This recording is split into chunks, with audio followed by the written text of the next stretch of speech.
Forget frequently asked questions. Common sense, common knowledge, or Google. How about advice from a real genius? 95% of people in any profession are good enough to be qualified and licensed. 5% go above and beyond. They become very good at what they do, but only 0.1% are real geniuses. Richard Jacobs has made it his life's mission to find them for you. He hunts down and interviews geniuses in every field: sleep science, cancer, stem cells, ketogenic diets, and more. Here come the geniuses. This is the Finding Genius Podcast with Richard Jacobs.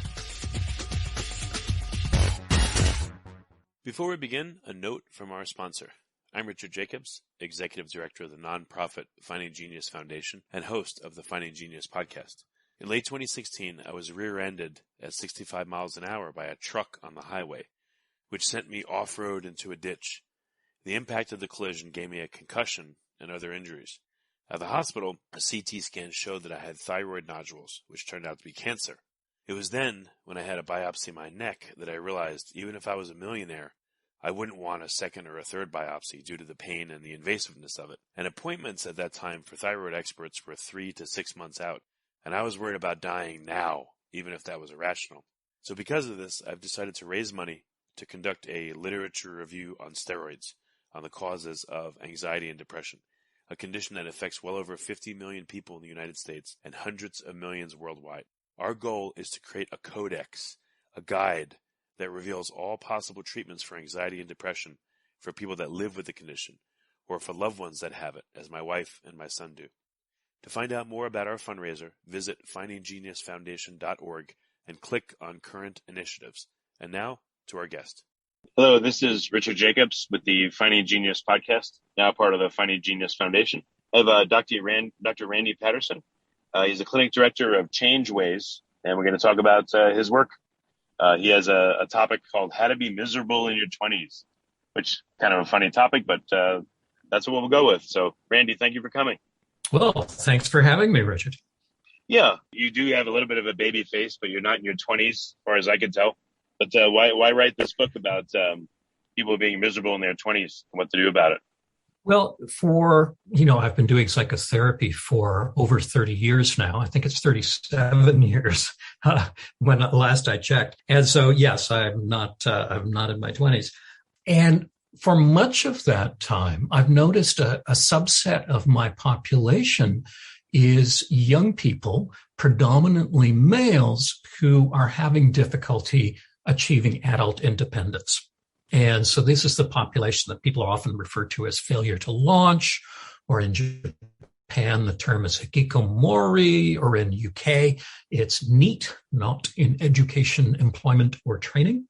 And I see a number of other people in their 20s who are not having this particular problem, but are having some difficulty sort of adjusting to some of the profound changes that occur in people's lives as they leave home and enter adult life. And so it's been an area of great interest to me. Well, what are some of the major life events that people have to deal with that maybe they're not thinking of in this moment that could cause people trouble?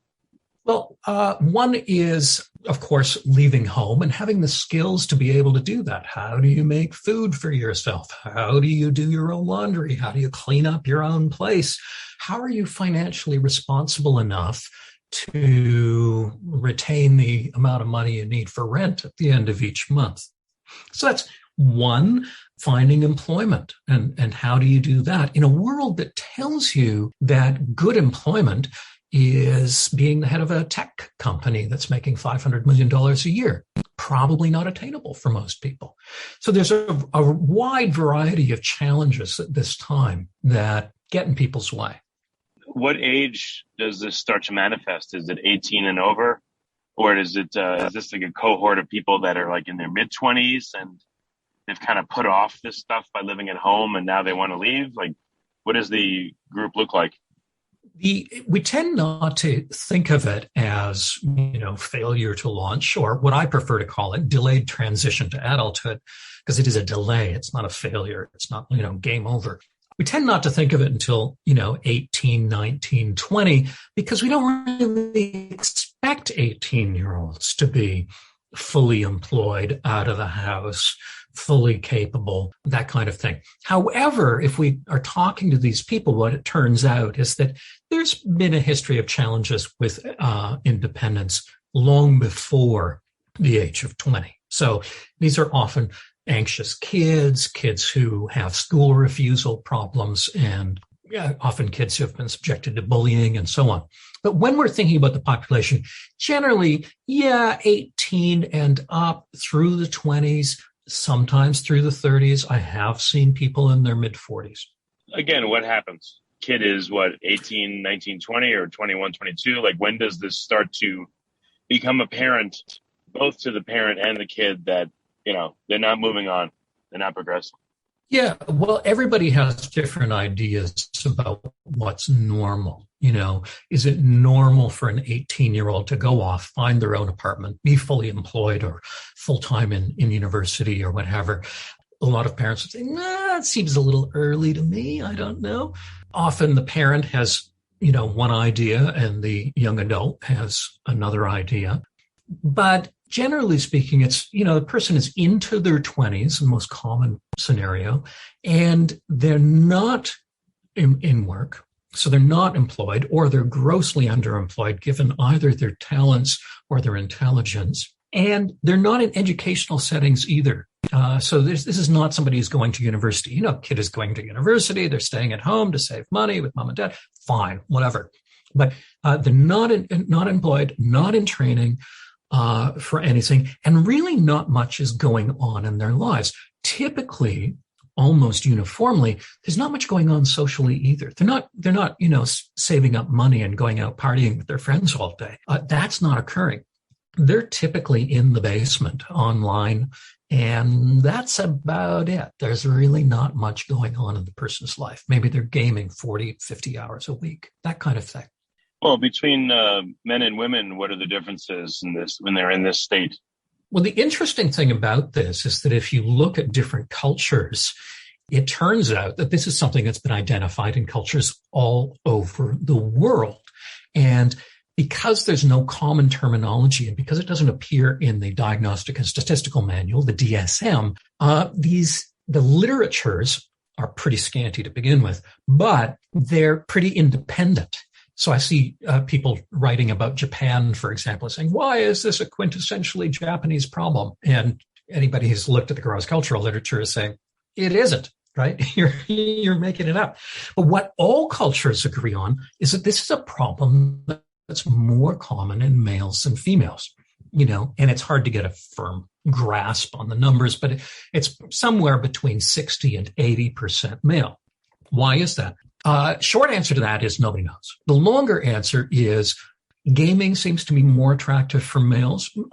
Males tend to be more into pot, which pot in itself is not the, satanic drug that we once thought. But, people that are smoking up every morning, sometimes having a bit of trouble getting themselves organized.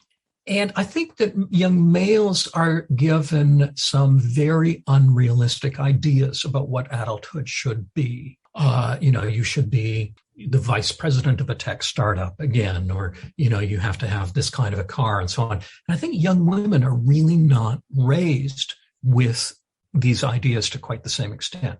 Where I've seen young women, it tends to be overprotective parents who are concerned about some of the, admittedly terrible things that can happen to young women in their 20s. Young males, it tends to be more almost seemingly self-generated, that they find themselves drawn to activities which cause them to spiral in and not progress in other areas of their life. Does this worsen as time goes on? Do people kind of give up, young people and say, well, this is my life now? And if so, when does that happen? Like, what are the stages of this syndrome or activity, whatever you want to call it? Before we continue, I've been personally funding the Finding Genius podcast for 4.5 years now, which has led to 2,700 plus interviews of clinicians, researchers, scientists, CEOs, and other amazing people who are working to advance science and improve our lives and our world. Even though this podcast gets 100,000 plus downloads a month, we need your help to reach hundreds of thousands more worldwide. Please visit findinggeniuspodcast.com and click on Support Us. We have 3 levels of membership from $10 to $49 a month, including perks such as the ability to see ahead in our interview calendar and ask questions of upcoming guests, transcripts of podcasts you're interested in, the ability to request specific topics or guests, and more. Visit findinggeniuspodcast.com and click support us today. Now back to the show. Yeah, it does seem to get more entrenched with time. It's like any kind of habitual pattern, behavior, or lifestyle. The more you're in it, the more easy it becomes for that to be the default thing that you do today and tomorrow and so on. It just becomes more and more automatic. Young people in this situation are often waiting for their passion to arrive. They're thinking that someday something is going to spark me and I'm just going to take off like a rocket. There's that failure to launch metaphor coming in. But in fact, that tends not to occur. The longer they're stuck in a kind of stasis, the longer it tends to last and the more intense it tends to get. The greater the anxiety is about getting out there, the more you feel that you've fallen behind your friends and peer groups. So if you did get out there, they'll be going, what are you doing in that kind of a job? Why are you collecting shopping carts at the grocery store?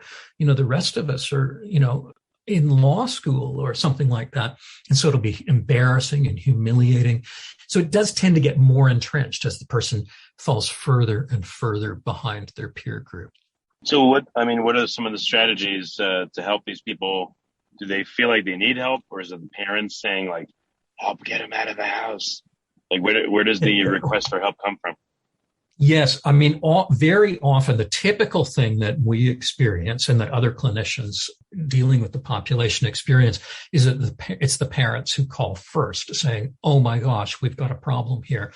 Just realized it. My son, my daughter, more often my son, 24 years old, not getting out, not doing anything, seems to be on the internet 24 hours a day, nocturnal schedule and so on. So they often lay down the rules, and they will often tell the young person, you've got to go seek help because this just cannot go on. Occasionally the young person will take the initiative and say, I think I need some assistance here, and we'll seek out help. More often it's the parents doing it. The problem with that is that the parents and the young adult are typically in an oppositional relationship. Like the parents are constantly nagging the kids, saying, oh, for God's sake, go get a job, go do this, go do this. And the young person, in order to maintain their autonomy, so they're not just an obedient little child for mom and dad, what they're doing is they're resisting.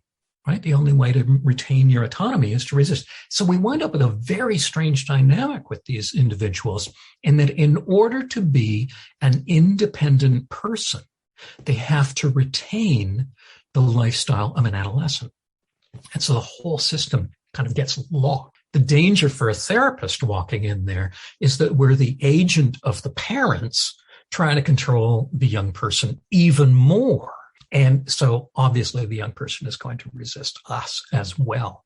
And so it's a vital thing for the therapist to, in effect, set the parents to one side, or the parents' wishes to one side, and try to access what is it you want. Forget your parents. What do you want? What does a good life, good adult life look like for you? So that's the challenge. And again, it is the parents who are often seeking help. Well, when you ask that question of someone in their early 20s, what's the typical answer, or what are some interesting answers you've gotten? Well, some of the answers are things like, I'd like to date. Most of these individuals are not dating. So they'd like to, date is sort of a euphemism for the way some of them put it. But they'd like to have more friends. They'd like to be going out more. Some of them, are familiar with people who are traveling. They'd like to be able to travel. And they want money. They realize the lifestyle they're leading is leading to impoverishment. They don't have the independence. They couldn't afford to do some of the things they'd want to do anyway. So the kind of standard things that you would expect, often there is an unrealistic quality to it. So I remember a young person saying to me, we were trying to figure out what an good early first job would be, sort of an entry level position. And he was thinking, maybe I'm repeating myself a little bit here, but maybe, vice president of a small tech startup, something like that. And this is an individual who hadn't finished his high school. If you like this podcast, please click the link in the description to subscribe and review us on iTunes. And so rather than tramping on that dream, what I had to do is say, okay, well, let's find out, like, what do those people do? What do they got? They got coding courses. Most of them have their high school. So let's take that and use that to map out a path toward it. Unfortunately, what a lot of people want to do is go from 0 to 60 in one step. And so it's a bit disillusioning to realize that stepping outside mom's house doesn't involve stepping into a corner office somewhere. And that's more dispiriting than anything. So that's a challenge for a lot of them. So I don't know, when you show them what it takes to get into a position like that, do they just fall into despair? Do they feel challenged by it? I mean, like, it seems like your role as a guidance counselor for post-high schoolism, in order to get people into the workforce and all that, into transitioning to be an adult. It's like, it seems like a role is missing there. Like, again, a guidance counselor. In effect, yeah, a guidance counselor might be helpful in some cases. But I think the challenge is that it's not that these people don't know what's out there, what the options are. It's that they have, in many cases, unrealistic expectations set by the educational system and in fact, by guidance counselors in high school who have, made this point that you can be anything you want to be, which frankly was always a lie. It was never true. And it's going to take a lot of work to do these things. As well, in high school, we're teaching people that what you really need to be doing is pursuing your passions, which is great for the 1 in 100 who actually have this burning desire to pick up a violin and work away at it for 5 hours a day. But in fact, is not something that the majority of young teens have. And so it often paralyzes them. So often it's more motivational work and anxiety management work than inspirational work. Indeed, much of the work is de-inspirational. It's like, yeah, let's have those ideas about where you'd like to be and how much money you'd like to have and what kind of Lamborghini you would like to own. And let's think about entry level, which frankly is never going to be your passion, right? Wasn't mine, probably wasn't. How do you get people inspired to do something if their expectations are like through the moon, and they're really not even at step one? How do you manage this process and get them to come off their, like super high expectation level? That's a very difficult thing to do because it feels like it feels to them like we're encouraging them to fail, because to them, working in a grocery store is failure. Working in an auto parts shop is failure. And so we're encouraging them into that. And it's very challenging. What's often made more challenging, or what makes it more challenging, is that the parents are unwittingly involved in the same model, that what the young person needs to do is to find their passion, find this intrinsic internal drive and motivation. That's actually not how most people start their 20s. That's not how people start their adulthood. We start our adulthood out of need. We get our first job because we want beer money. And so what's often happening within the family is that the parents are inadvertently taking away all of what I refer to as the adaptive motivation. The fact that I don't have money, I want to be able to travel. I guess I'm going to need to earn money to get it. Don't like some aspects of my home environment. I would like to move out. It's this adaptive motivation that actually is what drives most of us into our adulthood. And it's often being systematically taken away in these families. So that's one of the challenges. In a way, we have to distance ourselves from the parents. In a way, we have to involve the parents, because we have to, in effect, get them to stop parenting because they don't have a child. One of the real challenges with a lot of parents is convincing them, you don't have any children. There are no children in this house. Well, what should the parents slowly say, like, look, in the next month or two, I need you to start paying $100 a month for rent, and like slowly put the pressure on them to say, like, you need to contribute to the house. You're an adult now, and then kind of let them figure out from there by adding that pressure, or is that a bad idea? Well, it's not so much pressure. I mean, some of the pressure that they're doing is nagging. And virtually every family, the parents are saying, here's what you should be doing. You should be doing this. You should be doing this. You should be looking for jobs. Here's the website. You should be doing this, and so on. And in effect, it's sort of taking over for the young person. And a large part of what I want them to do is back off on the pressure, back off on the nagging, and so on. But instead, change the contingencies a little bit. And exactly right. Rent. Yeah, adults pay rent. And one of the things that I encourage people to do is imagine that, your son or daughter had left home and you were, making their spare room available for your cousin's kid who was in town for university. What would you expect? Do you expect money? Do you expect them to make their own food? Do you expect them to shop for their own food? Do you expect them to sometimes make meals for the family? What would your expectations be if this was not your child? And we're not necessarily going to go 100% of the way there, but we're certainly going to go part of it. Because often what's happening is the parents are treating this young adult, this 25-year-old, like they're 10, and they're not. So we need to sort of de-parent a little bit. Well, I wonder, what if you say, if you get a job and work, for every dollar you make, I'll put away 20 cents for you or something like that. Or I'll match Absolutely. It or whatever it is, so that you can, you're showing effort, but it's not just you, and this will help get you over the hump, but at least you're contributing. Yes. The system that a lot of parents have is, my kid is unemployed, so I'm giving him $500 a month.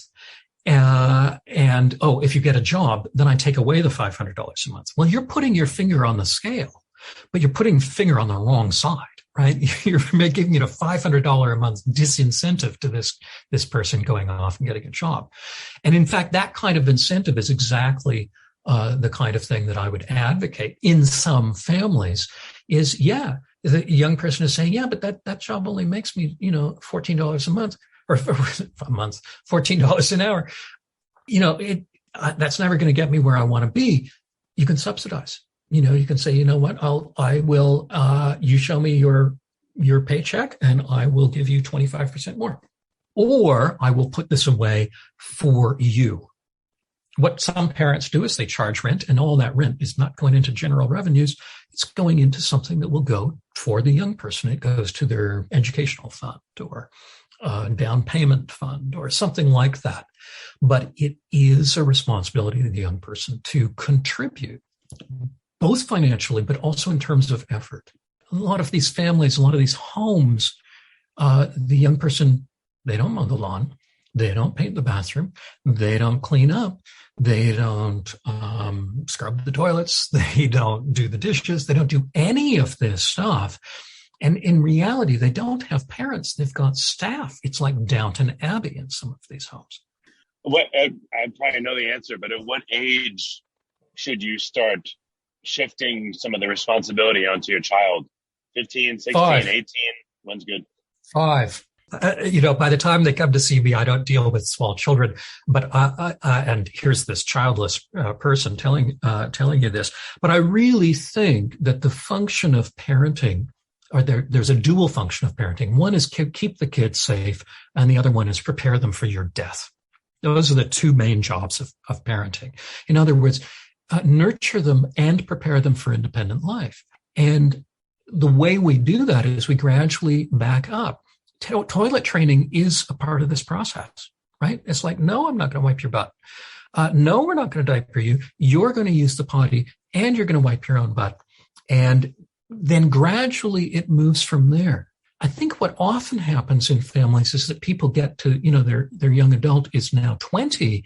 This is the first time they've ever thought of, maybe he should know how to use the washing machine. I wonder if he should know how to make pasta.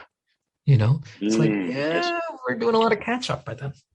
So, what condition do you get these non-adult adults in all over the board? And what are a few success stories? Like, what happened to cause the person to grow and become their own person? Like, what's worked? A few examples. One of the things that really works is exposure. Like, if you can get what is it that you would actually want? Imagine that we could just give you some magic drug or spell or something like that to take away all the anxiety and all the potential humiliation. What would you want? And that envisioning is very helpful. But then often it's exposure work. It's getting yourself out there. It's leaving your comfort zone. The problem is that the home is the comfort zone, and the person is oriented to stick within it. The problem with the comfort zone is that the longer you stay there, the smaller it gets. So, example, young person bullied in high school, educated at home for the last year. This is the first modeling of avoidance on the part of the parents. We'll show you how to deal with this bullying. It's avoid the entire setting and avoid all your friends and avoid everything else. So we'll have you educated at home, and then kind of got stuck there and never moved on, never got a job, never went to college or anything like that. But wanted to, thank goodness. But by that point had mostly a nocturnal schedule. And so we were doing walk therapy, like where the person would actually be walking outdoors during daylight. That's where we might start. At one point, they had a family member who they met up with every so often, and they would go to the same restaurant over and over and over and over and over again, because that was the comfortable place for this person. And I suggested, could we make a rule that you never go to the same restaurant twice? So, every time you go out, you have to go someplace slightly different. Doesn't have to be terrifying, has to be slightly different. Could be a different DQ, or whatever. And then gradually we looked at the community college and said, well, let's not register with the community college. Let's just walk through it. Let's just walk through it with this family member. And then ultimately, would you get the family member to park the car and you walk through it on your own? And then we'll have them buy food at the cafeteria and so on. Person actually wound up registering for classes, because what happened gradually is that community college became part of the comfort zone. They knew where the bathrooms were. They knew what it was like. And so once it's in the comfort zone, then it's a little easier to do that one further step. I'm often recommending people, forget about registering for UBC, which is our closest university. Just walk through the campus. And is there any of the museums or gardens or anything that has even the faintest degree of interest? And frankly, if not, tough luck, we're doing it anyway. And then let's expose you to that. So it begins to feel like the university is my place. I've been there before. Right? Okay. I'm not out of place. That kind of work is very helpful. This person went through community college, transferred to a university, and wound up going through university. So that was a great success. What about a different path where the person goes to work? What's an example of a successful transition there? Yeah. Well, one was trying to identify what it is that the person wanted to do. And it was some quite technical profession that would involve multiple steps to get to, and probably several years. And then they would be looking for a job. Really, in order to fund that training, they needed to get a job right away. They weren't from a particularly wealthy family. And so we needed to do some work around entry-level jobs are not a life sentence. Right? What we absolutely do not want to do, what will be a failure for you, is if we get you into a job and you stay there until you retire at 65. Right? We need to pledge we are not going for that. We're going for a job that you want, that you will leave within 1 year. Something like that. And so we could get ramped down from this very ambitious idea. And this was an individual who wound up working the ramp at the airport. But by telling them that, you're going to be here max 1 year and then we're moving on, does that help them? Yeah, this is a step. Less despondent about it? Exactly. We're climbing a ladder here. The whole point of climbing a ladder is not to get onto the first rung and stay there forever. Like, the first rung is irrelevant. What we need is for the first rung to be a step to the next one. This does not mean that everybody has to climb to the president of the company or, some big powerful position, but it does mean that we need to emphasize the entry-level job is not going to fulfill your passion. It's probably not going to be that thrilling. It will force you into being around other people, which is probably the main point in a lot of cases.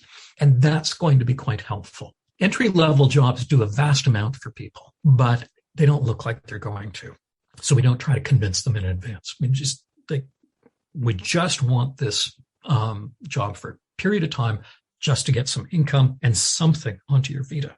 And so you're changing the expectations surrounding these things that they've heard of or they've been told, but are like big nebulous dark clouds or monsters that they're afraid of tackling. It all seems too overwhelming and big, it sounds like. Yeah. We live in a culture that tells people that if you go into a swimming pool, you should get the gold medal for the butterfly in the Olympics.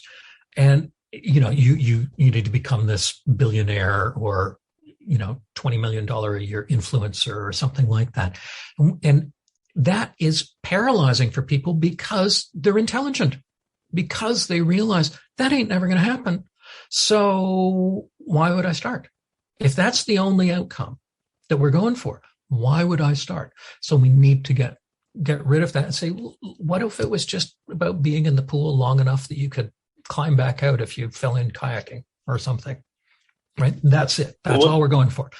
Once we do that, then we can think about doing more. What are some of the reservations people have? Or is there no resistance if you break things down to a small enough level?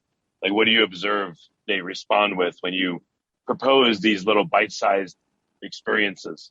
Typically, the feeling that people have is, that's not big enough. That's stupid. That step is so small that I am going to die of old age before I actually get anywhere. So it's actually quite discouraging once you get it down to a level that's achievable. And this is true for people with clinical depression as well. Once you get a task down to the level of it that's achievable, it feels stupid. It feels trivial. It feels even insulting to take it on. Walk around the block one time after dark. That's not going to get me anywhere. So that's typical. And so what we do is we empathize with that and say, you're absolutely right. It is stupid, isn't it? It is. Like, it's ridiculous. Is this where you want to be? Oh, I have to get myself so I could walk around the block one time.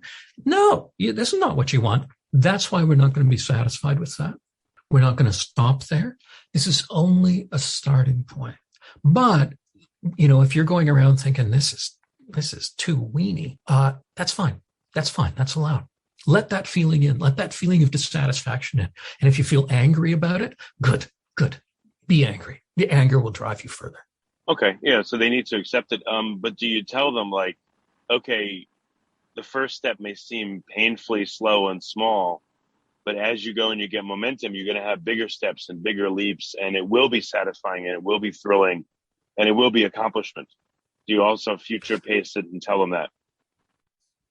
I do tell them that we will be going towards bigger steps. I have a slightly juvenile metaphor that always pops into my mind, and I keep thinking I should come up with something a little bit more adult. But if you're a train in a station and the next station is 60 miles away and you want to get moving and you've got to be there in 2 hours, first you have to go 1 mile an hour, right? We just have to get the wheels to turn once, right? And that's idiotic because that's not getting you very close to that next station at all. But that needs to happen once in order for you to begin speeding up. Most of the journey will be once you're at top speed, but we have to satisfy ourselves as being very slow initially. So that strategy of letting go. Yes. What I try not to do is talk about how thrilling the steps ultimately will be, because I think in most people's lives, most of their steps are not thrilling. And so if we're promising that, we may be buying into some of what our culture tells us in inspirational videos and wellness workshops and things like that, which is actually more damaging than anything. Yeah, okay, I see what you mean. So, as you go through the journey, I have to be reminded, or you have to be reminded, or everyone does, I guess, of like, look at how far you've come. You started out with this, and so are there milestones, are there steps where you offer that encouragement and a review? Say, look, Joey or Susie, look where we were 6 months ago. You've done all this. Keep it going. Here's what's next. Yeah, absolutely. And constantly. And the first milestone is where they were when they came in. So yeah, we're constantly saying, they're coming in and they might be saying, oh yeah, so I'm in Vancouver. I walked around the seawall. And my gosh, I mean, anybody can do that. That's idiotic and stupid. And it just shows how completely disabled I am. Okay. And yet, when was the last time you walked around Stanley Park? like, oh, all around, we're on that seawall. So it's been 14 years. Times around the seawall, 0. This week, time around the seawall, once. So I'm constantly doing that. What these individuals, like most depressed individuals, are constantly doing is they're looking forward to the future and they're thinking, oh my gosh, there's so much distance I have yet to cover. And I'm constantly encouraging them, turn around, look where you were, look where you were, look where you were, and look at the distance now. You haven't been in a pool in 10 years. Now you've been in a pool twice, all of a sudden. Right? So what kind of responses do you get when you point this out? Sometimes you get a fair bit of inspiration. Sometimes you get a little bit of lip service, like, big deal. I've been in a pool twice, practically drowned. Yeah, big deal. But you will get, I think, some sort of grudging acceptance of the fact that there is some movement happening. And if you can, when really... do you notice the lights turn on? When do you notice the spark hit? When do you know that you're over the hump with that person? It takes a while. There are some treatments, for example, when you're treating panic disorder from a cognitive behavioral perspective, you expect to get, great strides within 10 sessions. And sometimes you get great strides within 3. These individuals, not so much. It's a much more gradual process. And it's like months down the road, typically, where a person begins feeling like, okay, I see you. Yeah, we're still not where I wanted to be. Thank you very much. But we are getting somewhere. So you do see it eventually. But the person begins to see that, they're capable of some things. But often they're so focused on what they lack that you have to continually remind them of the fact that, 2 months ago, you couldn't do this. You're doing it. Yeah. Now you're doing it. You're discovering you have more capabilities than you thought you did. And maybe when you have that thought, I don't have that capability, maybe you need to be a little suspicious because it turns out you're not the greatest judge of yourself. How long do you tend to work with people, like on average? And, again, what are some of the cool milestones that you observe over and over when successful? One of the, it varies a great deal. With most disorders that I see in clinical practice, we see them for, somewhere between 5 and 15 sessions. Typically, with these individuals, it's typically more than 30, often spaced, so over a year. It takes a long while, and I wish I had a way of speeding it up, but I don't seem to, and I keep consulting with others, so they don't seem to either. It's a long process because we're building an adulthood that has never been there before, creating that. But if someone's 23 and they're, 3 to 5 years beyond their normal welcome, 1 year of work doesn't seem too much. No, and it does get them somewhere. Usually, once you get, it's a little bit like cranking a lawnmower. If you got one of those hand crank lawnmowers, you just think, oh, this is exhausting. It's exhausting. But eventually it catches and then it runs itself. And it's much like that once a person begins making some steps, they will come back and say, oh, yeah, and I did this. And it won't occur to them that this is significant.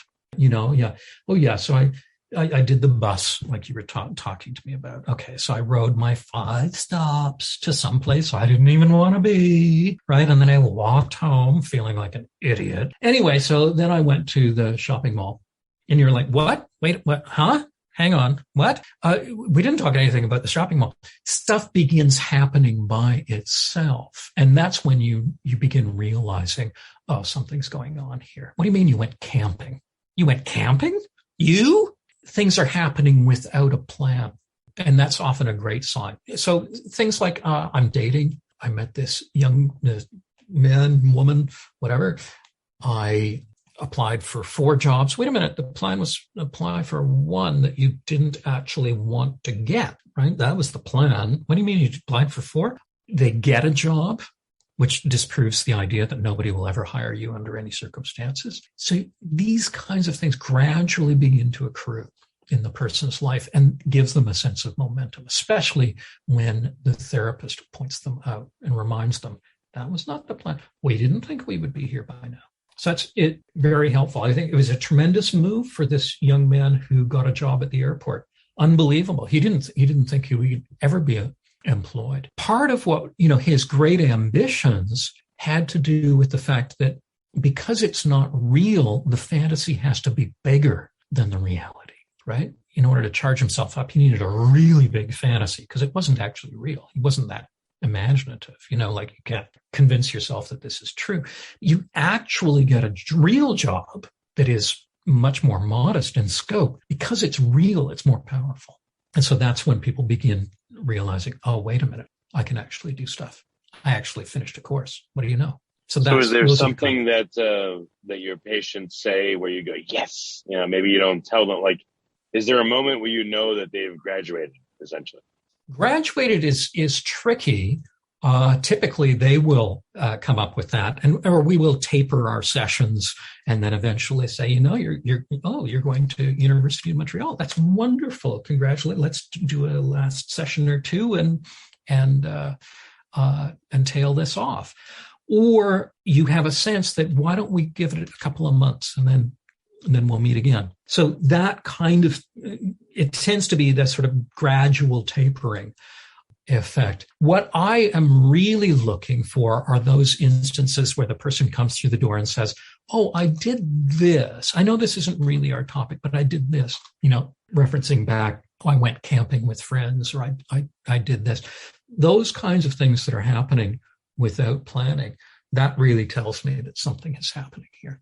The lawnmower has caught and is starting to run itself. Yeah, that's excellent.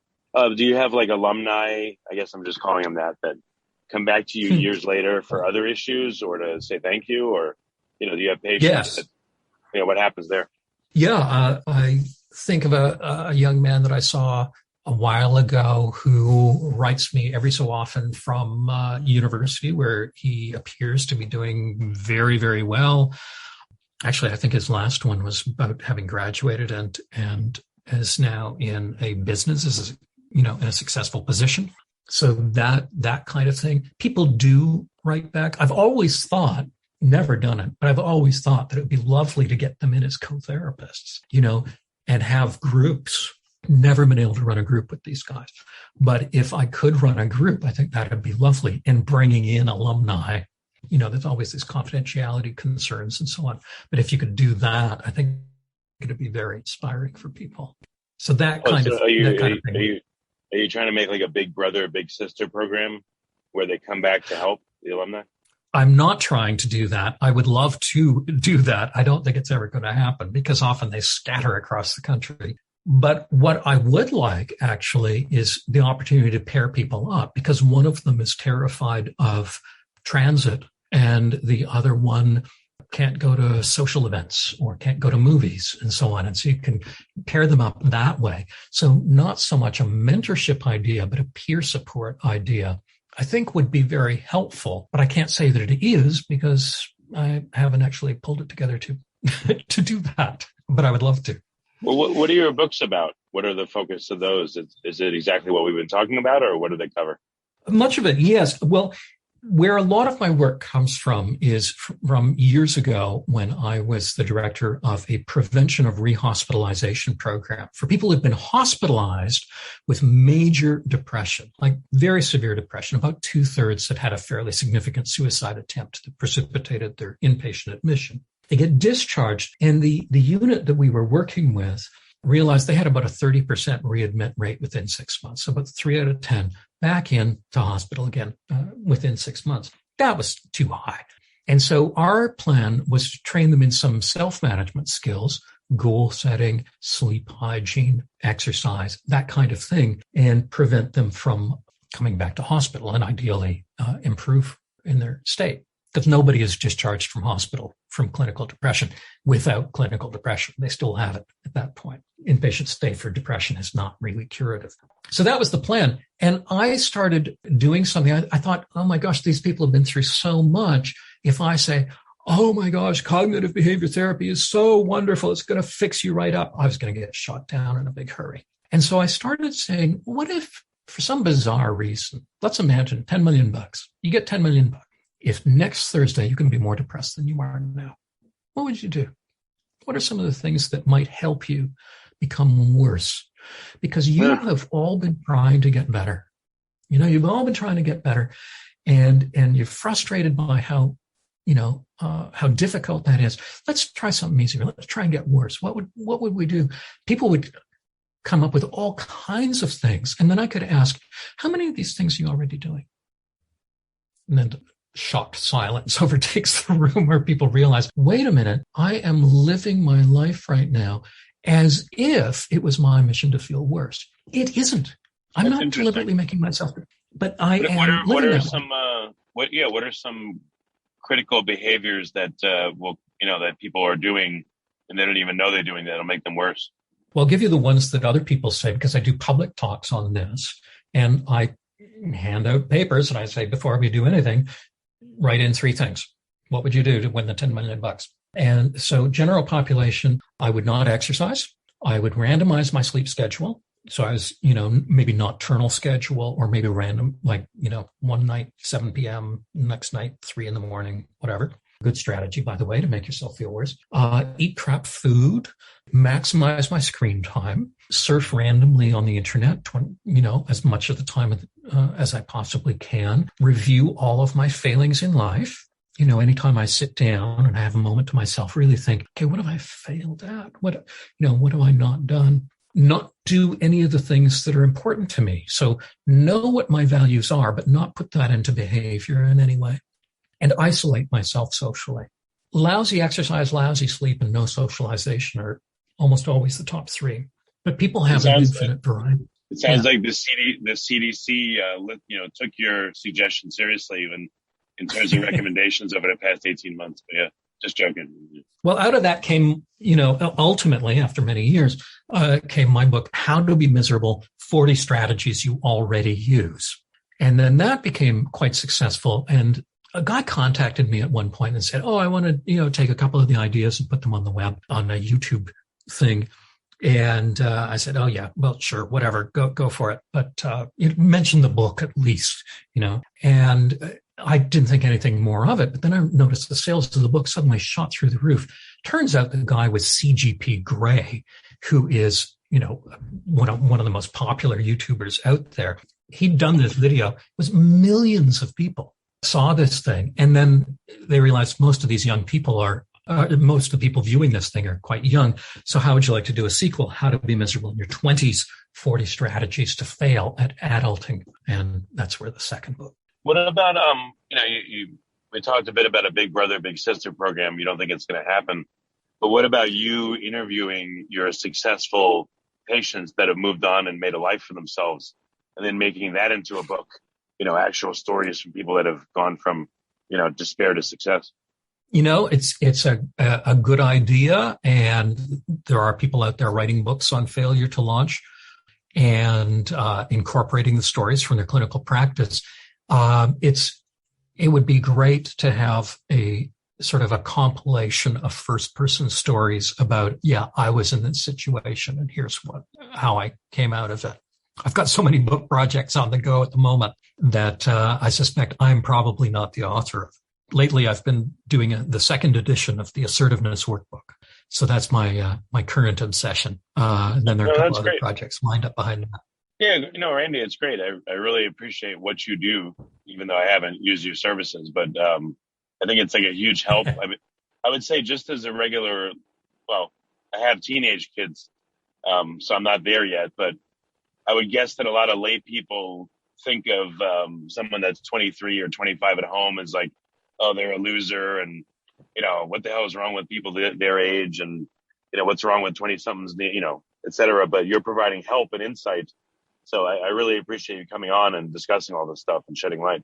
Well, you're welcome. You're welcome. I'm glad to do it. Yeah. Well, what's the best way for people to engage with you, whether they're a concerned parent listening, or they're 18, 20, 23, 25, whatever, and they're experiencing some of these difficulties? Like, what do you recommend for engagement with you? Well, a couple of things. I mean, there are, of course, my books, the How to Be Miserable books. My website is randypaterson.com. My last name just has one T in it, so Paterson. But also, I realized that I wanted to get more stuff out there, just out there in the general field, I suppose. And so I'm possibly the world's oldest YouTuber and started a YouTube channel called How to Be Miserable. And a new video goes up on that every single week.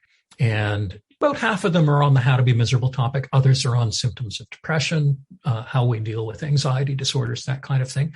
And so there's an enormous amount of content up there now. There is also, for people experiencing clinical depression, a number of years ago, I was involved with a colleague of mine, Dan Bilsker, for something called the Antidepressant Skills Workbook. And that's available for free download in English, in Chinese, in Vietnamese, in French, in Spanish, in several other languages as well. And that's available at psychealthandsafety.org.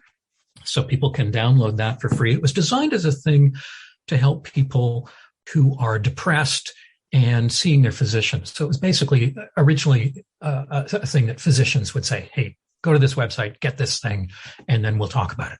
So it's not a substitute for care, but it is a way of getting some of the basics of cognitive behavior therapy for depression. So those are some of the ways that people can get, more content and engage. Okay, well, very good. Well, Randy, again, thank you for what you do, and thank you for being on the podcast. I appreciate it. You're welcome. Thank you very much. If you like this podcast, please click the link in the description to subscribe and review us on iTunes. You've been listening to the Finding Genius podcast with Richard Jacobs.